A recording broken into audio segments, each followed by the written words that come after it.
across Africa and around the world. This is Smart Mado Ajaja, the convener of Open Nigeria and Africa Unite and the anchor of Nigeria Now at ONN and the Nightingale Radio International from Houston, Texas, United States of America. Yes, Nigeria at a glance. Yes, breaking news. Of the resignation of the chairman of the All Progressive, oh my God, is it All Progressive Congress, APC?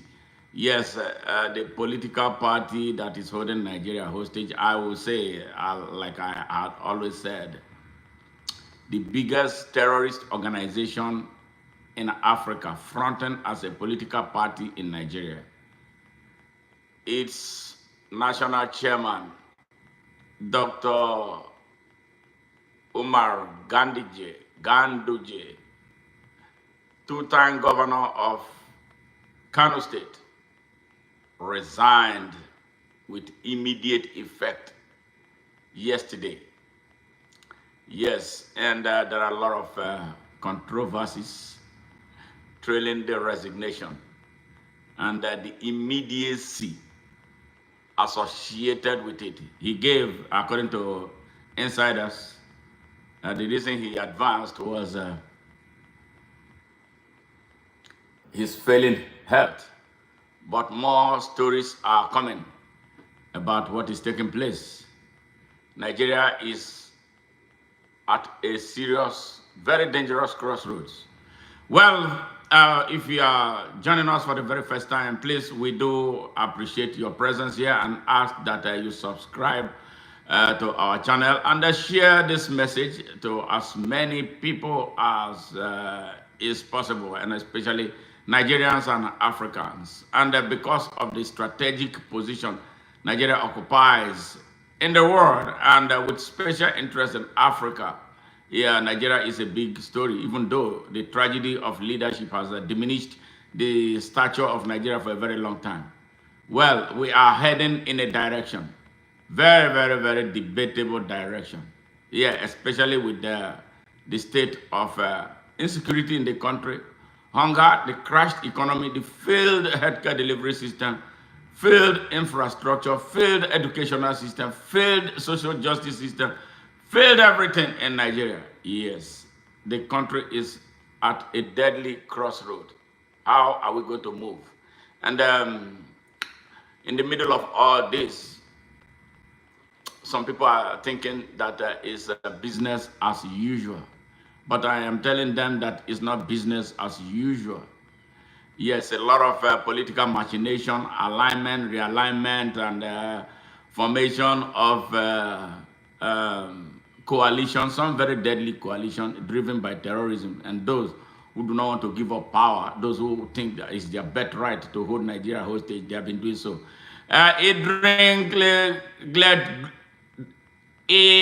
Drink glitter glue. Thank you very much for joining, Mr. Bolton. Thank you. All right, you say Biafra. Well. We respect your right to self-determination. If you believe in Biafra, you believe in it. I'm not going to fight you over that because I know that the right to freedom of the right to self-determination is a basic human right. So enshrined in the UN charters and in charters of all countries' constitutions and the regional bodies. So I respect that. If you say you are Biafran, you are Biafran. But now we are talking about the sorry state of Nigeria and the resignation of Dr. Abdullahi Ganduje, yes, ex-governor of Kano State, and the most recent chairman of the APC. They say this all progressive country, but I would say all retrogressive alliance, whatever it is. This party came into effect in 2014, ahead of the 2015 election. Yes, when the country was again at a crossroad with Jonathan Goodluck, the SY president in the saddle as president, a man who came with it was like the Almighty God handed over Nigeria to him to undo all the damages. But he went there and betrayed the Almighty God. He turned his back on him, turned the back on Voice of Reason, turned the back on the people of Nigeria, and co-aligned with the masterminds of terrorism, that call themselves Northern leaders. And they call themselves Northern leaders not because they represent the interests of the North. If you look at their roll call, you will see they are all nearly all Fulanis, doing this. And Fulanis with ties to Osman Dan Fodio, who raided and invaded the Hausa land in 1804 and seized everything about the Hausa people, seized their thrones, installed his children himself and his followers as emirs and sultans. And the place changed their understanding of God and Islam, and imposed his way, imposed his violent version of Islam on them. Bloodthirsty people, and they are driven always by economics, politics, and finance. Yes, 10 out of the country's leaders since 1960, 10 out of the country's 13 leaders are either Fulanis or something to do with them. So they have this born to rule mentality, and they have this obnoxious, erroneous claim that they are the owners of Nigeria. But we are telling them now that we have played this game for 64 years, and it has not led our country anywhere but to the abyss, closer to the abyss. Our country stands at the verge of a total collapse. Truly, quite frankly, Nigeria is existing in its name, on its past glory. The country has actually collapsed economically, socially, and anywhere, in all ramifications, the country has collapsed. Hey, Kaza Zega, how are you? Nice to meet you here. Yes. So if you are joining us, we do a ritual. We welcome you, and thank you for being part of our mission. And again, I remind you that even though we are talking about Nigeria now, we can talk about your country tomorrow. We talk about the United States. We talk about the world as a whole. So if you have anything very important that you want us to talk about your country, bring them here. We will talk about it as long as you are able to face the camera and share with the world.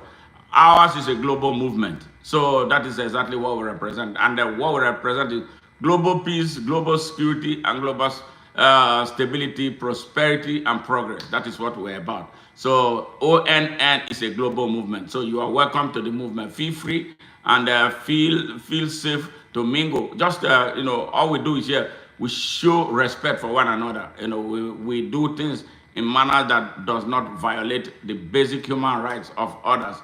We are a brotherly and sisterly organization here. And those who have subscribed to our channel, we thank you very much for being part of this historic movement.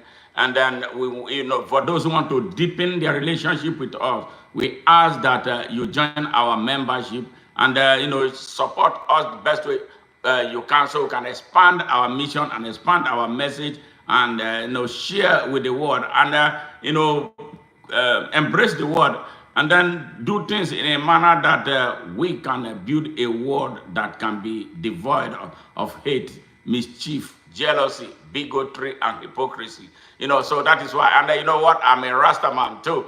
And I was born in Nigeria, and I've lived here for nearly half of my life here. I've been here nearly 30 years. Next year, I'll be 30 years here in the United States, and I've stayed principally here in Houston, Texas, but I've traveled up to 48 of America's 50 states, living Hawaii and the other one, the only two states that I've not been to, in the U.S., Hawaii and Alaska, the only two states I've not been to. So I know the United States so well.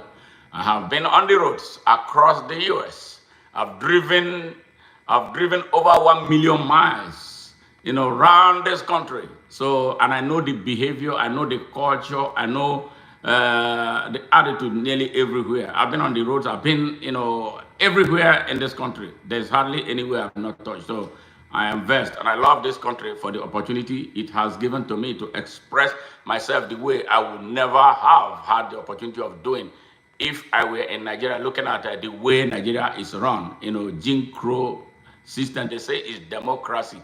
but all of our intellectuals are out of the country, or some are underground, and some are dead from frustration or being led by idiots, at all levels. So, and this is what we must correct, and this is the reason why we exist, partially for the people of Nigeria to raise their consciousness, and they're highlighting their basic human rights and their rights to the citizenship of Nigeria.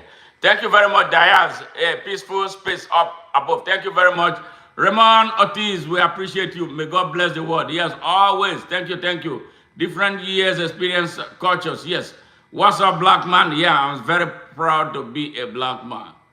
Everything is up. Study. Thank you very much for joining us. So if you have not subscribed to our channel, we employ you to do so, as we get into this whole thing, about Nigeria and the chairman of its corrupt ruling party resigning years, and then he feigned that he was sick, but we don't know what his next move is, but we can smell a rat. Nigeria, all is not well with Nigeria right now. A country that is ruled by criminals, all cannot be well with it. And a country that its leaders represses its people. Yes, nothing will go well there. The people of Nigeria are repressed.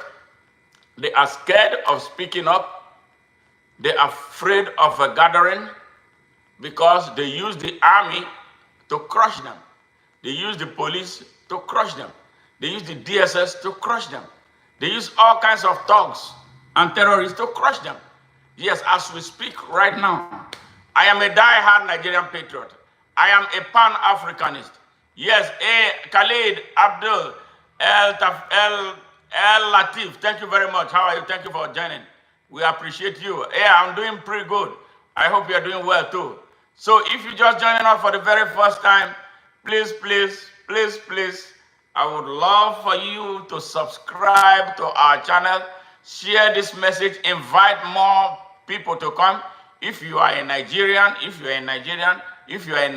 here listening, watching this live broadcast, please do Nigeria a favor. Not me, I am free, but my freedom does not make any sense if the majority of Nigerians are not free. Abdul Latif, am I Jamaican? Jamaicans are my brothers. I am Nigerian. I'm from Africa. But you know that Jamaicans, majority of them were from Africa, and they love their African roots. I love Jamaicans. I love them. I love them so much because of their level of consciousness about Africa. Yes, they are so conscious.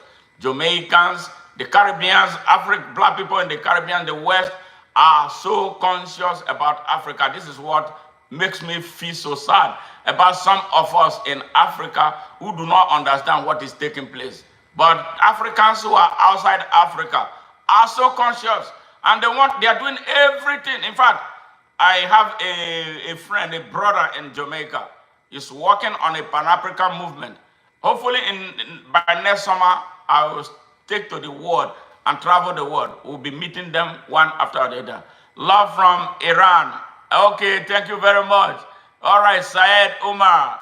All right, love from Iran. Love Pakistan. Thank you very much. Africa unite, Africa unite, Africa unite, Africa unite. This is the time. All right, Africa unite. Because we are moving right out of Babylon. And we go into our father's land. Yeah, children. How good and how pleasant it could be before God and man to see the unification of all Africans, children. Marcus Garvey said it. Now let it be done. We are the children of that Rasta man. We are the children of that higher man. Whoa, Africa unite. Cause our children wanna unite, yeah. Africa, unite. Cause I'm moving right out of Babylon. And we're going to our father's land.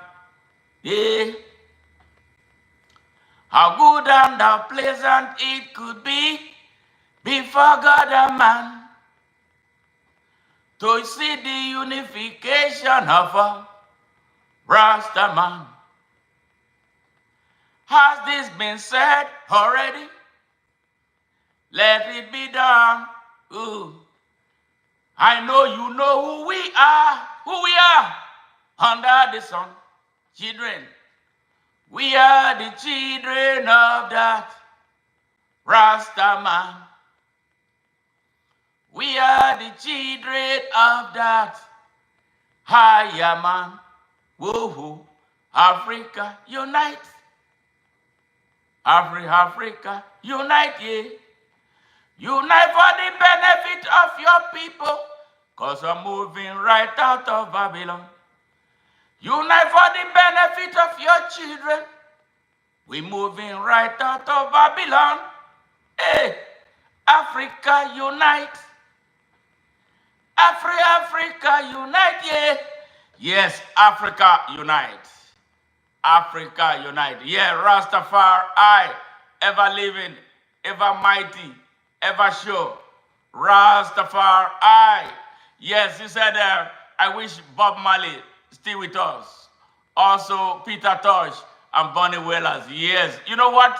They are with us. They are with us spiritually. You know, Rastas don't die. Rastas move. They transform. Yeah, man. They are still with us in spirit. Their message will never die because they preach the truth.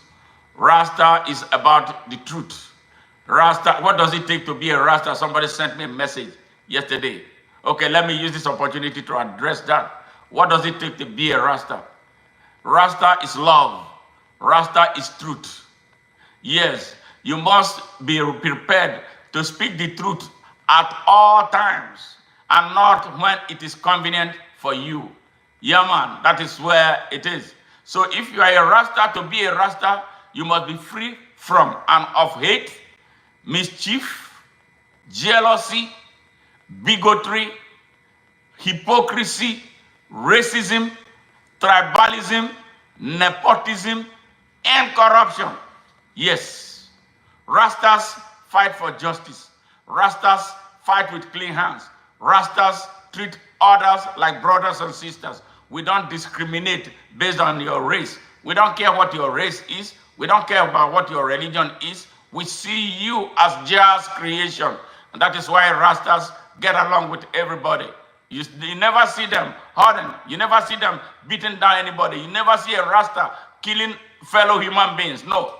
Yes, I am proud to be a Rasta man. Yeah, man. Thank you very much. Thank you very much. Choco, hello. How are you? Good to see you. Must be prepared to smoke la la la. They say it out, man. Say it out. Like Bob Marley said, you are born to again. Yeah, man. You got to be born again to be a Rasta man. You must be born again. Yes, that is exactly what it is. Nice seeing you guys here. Just making the group go up. So I'm gonna hit you guys one Bob Marley so we can get charged up and be ready to roll. You know what I'm saying? So it's a pleasure. It's a pleasure. Hey, Africa.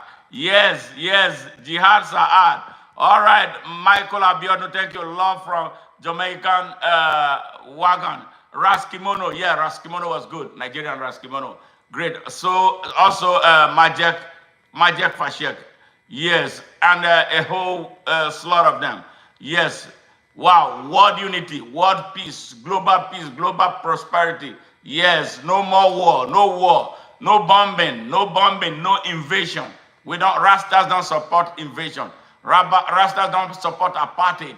Rasta don't support the killing of children and women. Yes, Rasta wants what is taking place in Palestine to end right now. Rastas want the killing in Nigeria. It's happening in Nigeria too, in great numbers. Nigerians are being massacred. Yes, but the world does not hear that because the media is not interested in that. Yes, but I am bringing that to your attention, to global attention, what is taking place in Nigeria. And that is what we are going to be talking about. Yes, so I'm welcoming everybody who came here.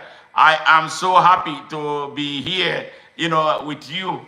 I feel loved, and I love you guys for always coming out, to be around me whenever I show up. This broadcast is not going to be a long one, but it's going to be eventful. We're going to come back later to talk about what is taking place between Israel and Palestine, and the involvement of the United States. Hopefully tomorrow or later this evening. Yes, after this broadcast, we got to talk. We talk about everything, because what we want to do is promote global peace, global harmony, and global stability. We need that. We need that right now.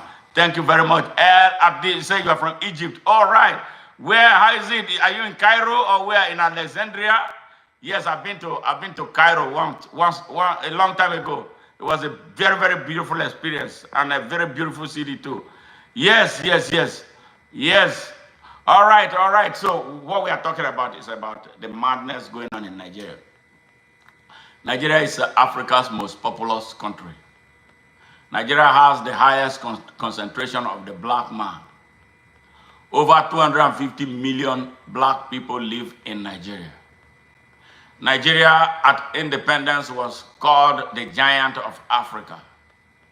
But within a few years of independence, the country caught fire. And then for another 3 years, the country, manipulated by a minority elite, inspired the massacre of over 5 million Igbos of Nigeria.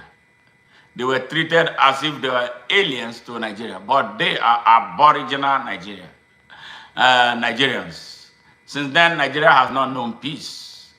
When they decided, and that this war was instigated by Imperial Europe, led by Britain.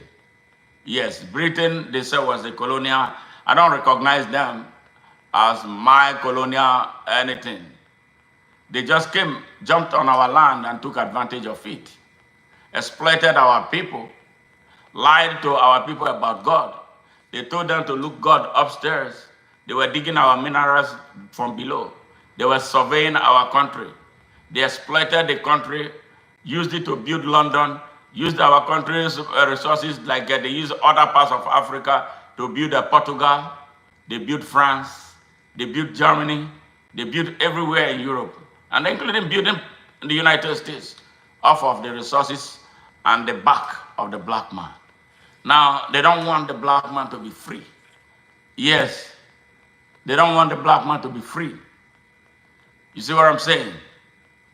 They don't want the black man to be free. They said they gave us independence. The independence they gave to us was a Greek gift of an independence. They told us we were free, but we are chained by poverty, like Bob Marley said. Yes, they made it impossible for brothers and sisters to unite. They balkanized our country. Got one part north, another part south. Yes, but in their own places, we don't hear north, we don't hear south. I live in the United States. I've lived here for nearly 30 years. All I hear is United States of America. Where do you come from? California. Where do you come from? Texas. Where do you come from? Ohio. Where do you come from? Oklahoma. Where do you come from? Nebraska. Yes, Illinois. Yes, South and North Dakota. Yes, and all that. But in Nigeria, balkanized by religion. Yes, balkanized by religion. Oh, I'm a Muslim. Or I'm a Christian. But we are in the same country. We distance ourselves from our country. Though in the north, they say they are northerners. Yeah, they're more pronounced in the north. The problem of Nigeria is more pronounced in the north. And that is what we're going to be talking about. That sense of unity, that sense of togetherness is not there. I am seen as, because I am not a Muslim, I am seen as an infidel to some people in my part or in my country. I am treated like I am an alien. I am a visitor. I am a stranger. This is the machination of Imperial Europe. Divide them and capitalize on what little difference that they may have to exploit them. They set us apart, set us to hit our head, knock our heads together. We keep fighting. Our country, our continent became a battleground for their civilization. And then they obliterated our own civilization, obliterated who we are. When I'm talking to a fellow Nigerian who is uneducated or unconscious about his Nigerianness, is from somewhere else, he's going to see me as a stranger to him instead as a brother. Yes, we are in trouble. And they made it impossible for us to be those people who can come together and solve problems. We have been incapable of solving problems. That is why our country is pulling apart. Progressively, since independence, there has not been that leader or leadership that can bring the people together. Every time they come, I'm talking about like in Nigeria generally, 10 out of 13 heads of states came from the north, the so-called north of Nigeria. They come with the mentality of the north to rule in a country. So they don't understand the sense, what it makes to be leaders of a whole country. They will come with the mindset of the north to lead Nigeria like the pharaohs. Yes. So that's the reason the country has not achieved its potential of greatness. Yes, everybody knows Nigeria is potentially great. Nigeria is potentially great. Nigeria has a big population. Nigeria is the biggest economy in Africa. But Nigerians are not united. Not because that they don't want to unite, but because of its divisive leaders who must give way now. And that is what for 64 years, the country has marched on one spot. No progress. The country is degrading very violently. Now terrorism everywhere. Things that we thought were impossible in Nigeria 40 years ago are now happening before us. Honestly, 40 years ago, I didn't think that a Nigerian would strap bombs around himself and explode it to kill innocent and defenseless people. I didn't know that a Nigerian would pick up an AK-47, illegally acquired firearms, and be shooting at fellow Nigerians. I didn't think it was possible.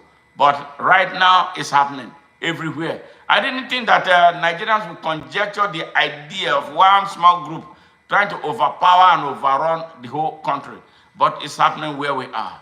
And why do we have it? It's because of the tragedy of leadership. It's this crazy mentality that some people have, that they own the country much more than the rest of the country. And this is what we must stop right now. And this is where this discussion is taking us. And this is where we are with everything that is taking place in Nigeria. In 1999, after so many years of being ruled by the army or the military, we reached an unstable arrangement. I don't know how to best describe it. Wobbly, Then they conducted an election. They said we had a president. They said it was democracy. The president that came out of that was Olusegun Obasanjo, a former military dictator. He became president of the country. He led the country with an iron fist for 8 years. When his 8 years was about to be over, he wanted some more. And then the people of Nigeria told him, no, you cannot do it.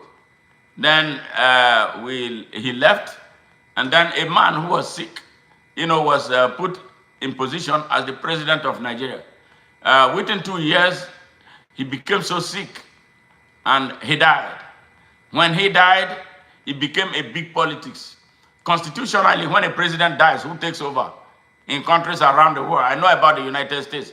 If the president of the United States dies, the vice president automatically takes over the reign of power. And that is what the Constitution said. And in Nigeria, that's what our Constitution said. But some people did not want that to happen. Those driven by this extreme northern nationalism wanted their northerner to come, not a Nigerian. You see, they don't see themselves as Nigerians, but they want to rule over Nigeria and Nigerians. So they wanted a northerner. Yes, I know the battle we waged, including from Houston here, we had to form a group to put pressure on Nigeria until they didn't have any choice but to allow the vice president to come in and take over power through what they call a doctrine of necessity. Can you imagine that insult? A doctrine of doctrine of necessity, instead of what was written in the Constitution. But anyhow, he became the president of Nigeria. He served out the 2 terms of late President Yaradua. And then he stood in a standalone election. And all of us supported him from here. From the US, a lot of Nigerians from the US and around the world put resources, put their voices together, joined those at home to elect him in what I would call a national blackmail. Not because he was such a bright man to be the president of Nigeria, but we needed peace, we needed stability at the time because of agitations against those who believed that Nigeria was for them to ruin. I'm talking about the Fulani elites who they are so hawkish and don't want anybody to be anything in Nigeria. They destroyed the country completely. So we wrestled them down, and then they had no choice. We elected Jonathan Goodluck on his own term, 1 term as a president. He served 4 years, and plus the 2 years he has served off of his former president, making it 6 years. Towards the end of his tenure, he wanted to run a second time, which constitutionally he had a right to do. He went in that election, but he performed badly, even that me and others turned our backs on him because of how badly he performed.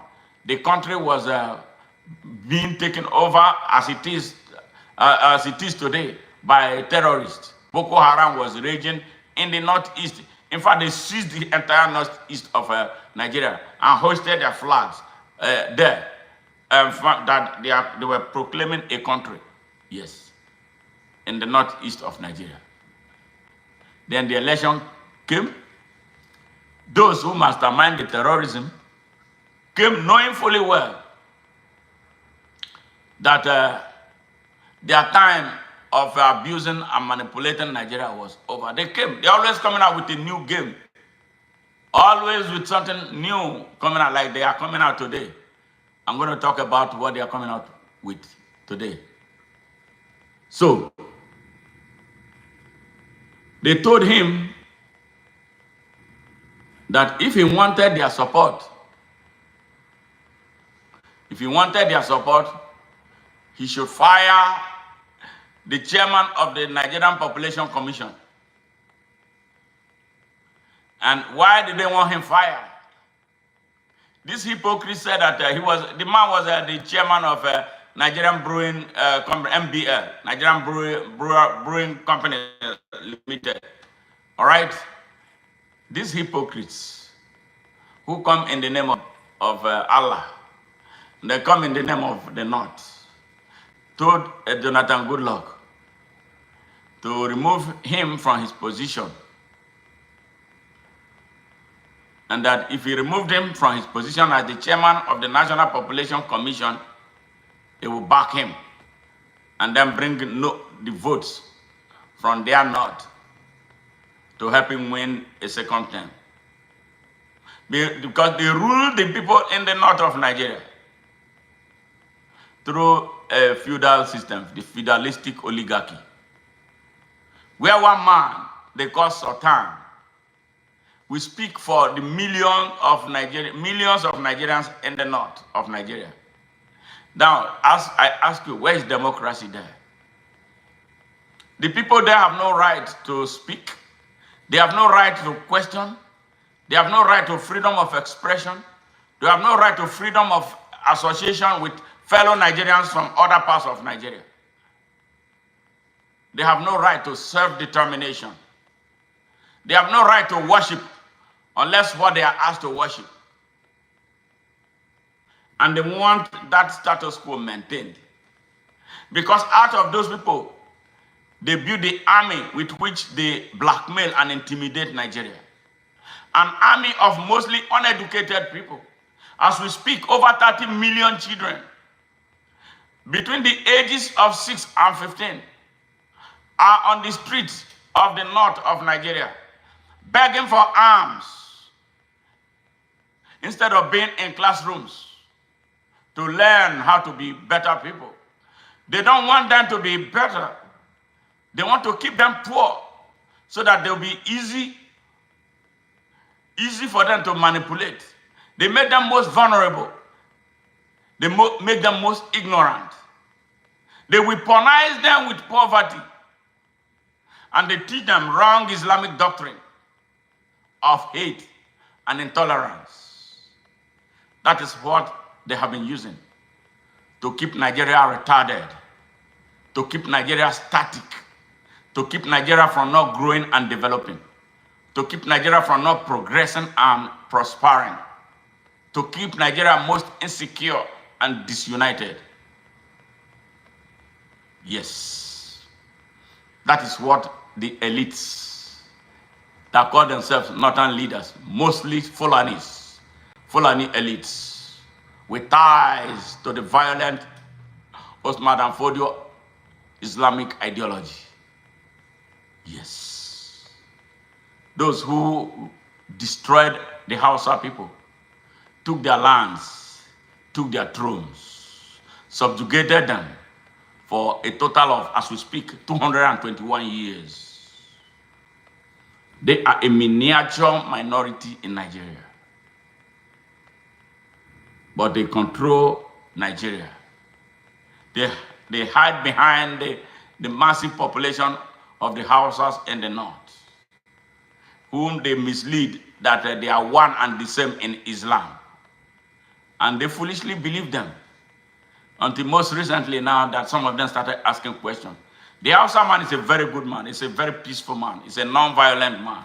But they weaponize them using poverty and wrong Islamic teaching. I have a lot of friends who are Muslims. I have a lot of respect for them. They don't reason like the way those religious extremists in Nigeria reason. Those children, those Islamic extremists with ties to Osman Dan Fodio violent ideology. They are the problems of Nigeria. And we must do something about them. They are driven by everything but all the God. They talk about Allah, but they don't know Allah. Allah is not a violent Allah. Allah does not want you to be his fighter. If you are fighting for Allah, then Allah is weak. I know that God is not weak. God does not need you to be his soldier. God says, serve him. God does not give you the power to kill someone. But they take laws in their hands. They are stoning people to death. They are burning people alive. Yes. They are the ones holding Nigeria hostage. So, after when the election came, the reason they were scared of Festus Odumegwu was because he was about to organize the first scientific head count of Nigeria. The first scientific head count, census of Nigeria. He had mapped out the country for a biometric census. They were scared because they have been lying to the people of Nigeria with a population, bogus population that cannot be supported by science. That the North, their North, the Fulani North, is bigger in population than the rest of Nigeria. They go to Niger, they go to Chad, they go to Mali, they go as far as Mauritania to import people to be counted in Nigerian censuses and for them to vote in Nigerian elections. Their ass was about to be exposed, and they started all the trouble. They pressured Jonathan Goodluck. Foolishly, he removed Festus Odumegwu from power as a chairman of the Population Commission, thinking that they were going to back him up to win an election through their block votes that they force out of the people in there, that they use Islam to tell them that you have to vote according to Islamic injunction. As long as they are the ones saying it, then the people there, mostly ignorant people, will follow and vote whatever they ask them to vote. And they are very corrupt and morally bankrupt. and they're putting money in their pockets.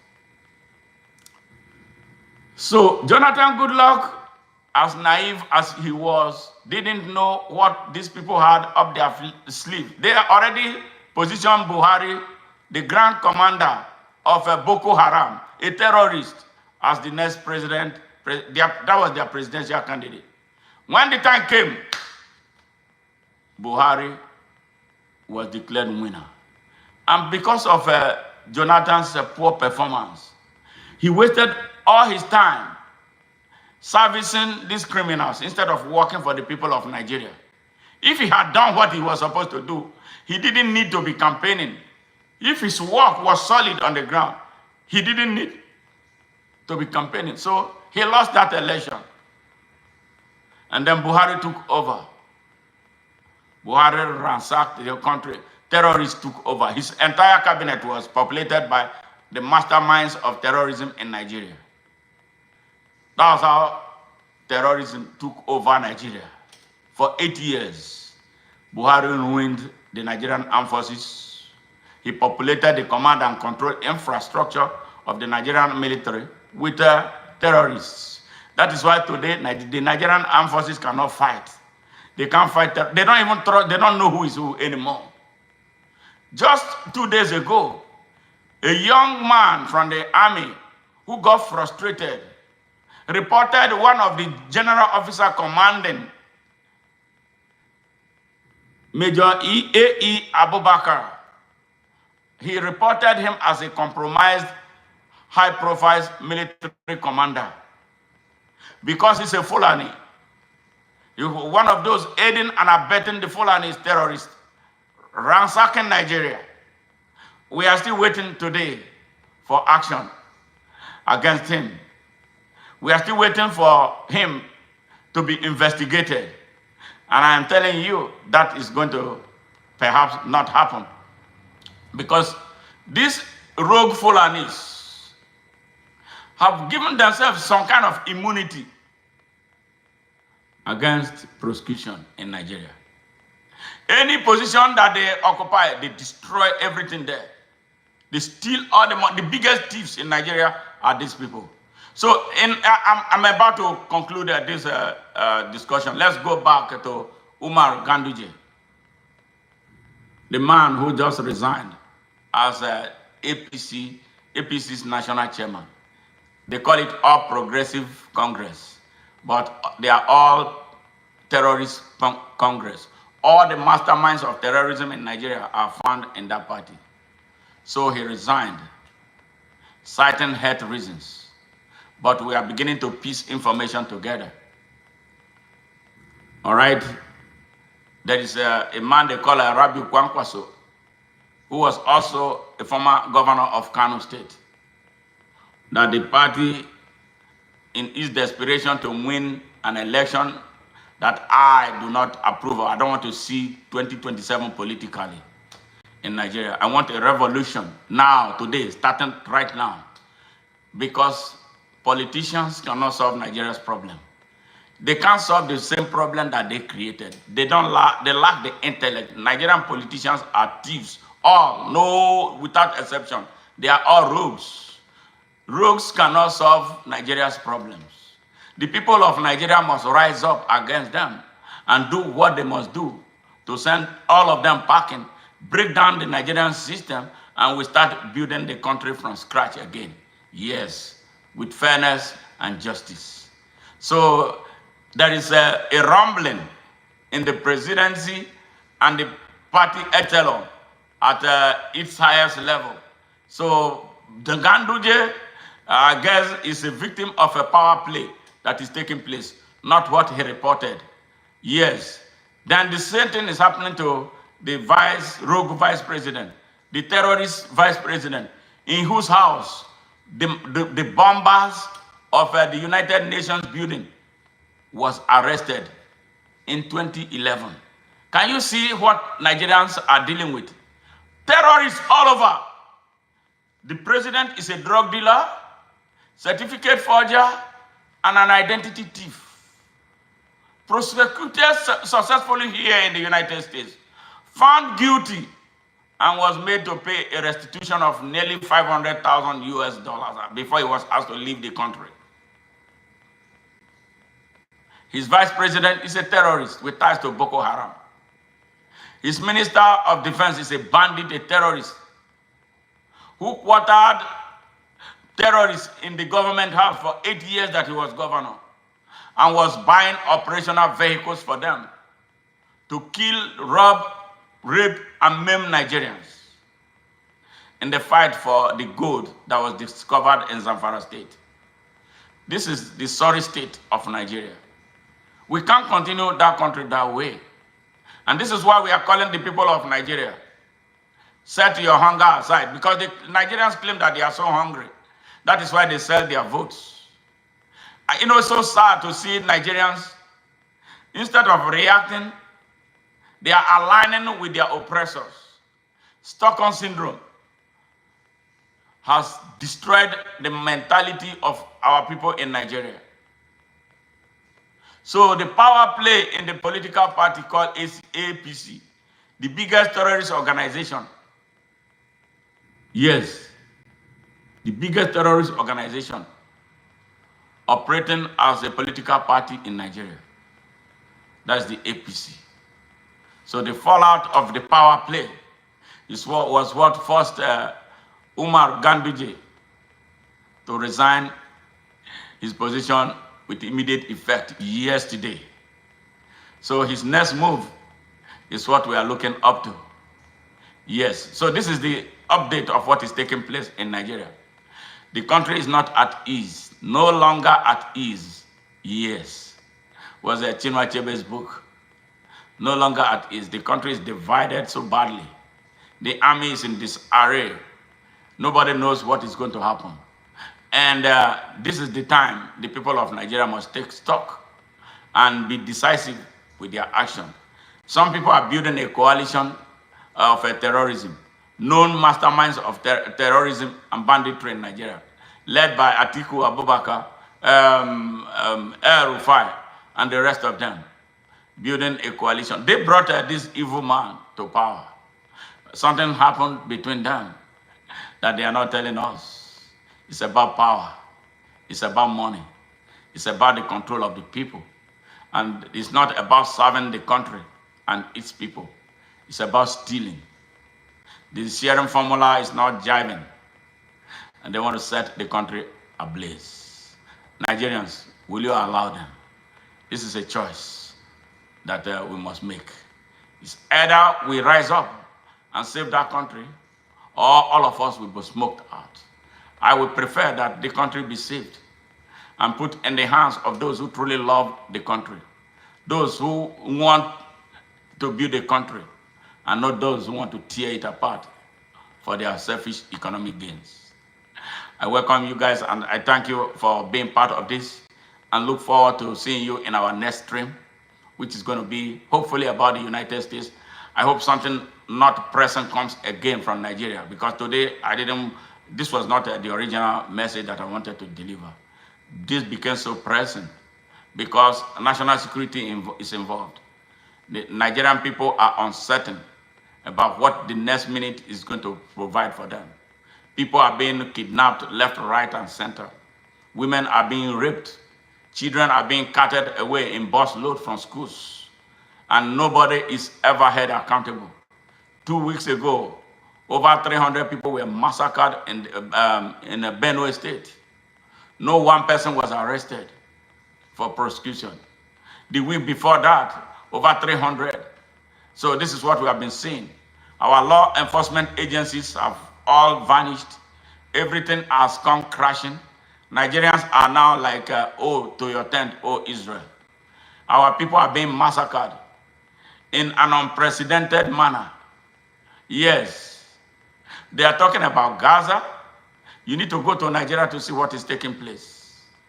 Nigerians are most unsafe. Nigerians live in fear. Nigerians are not sure of the next minute. Anybody can be kidnapped. Yes. They now come into people's homes to effect the kidnap. They will take ransom from some people and still go ahead and kill them.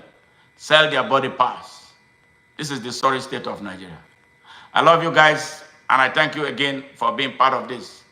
And I appeal that if you have not subscribed to our channel, please do so, and we will appreciate you sincerely. And for those who join our membership, there are special specs and privileged accesses that you have to our contents before they get public. We will appreciate whatever support you can give to us. We don't take money from politicians, especially we don't take money from drug dealers. We don't take money from those who steal money.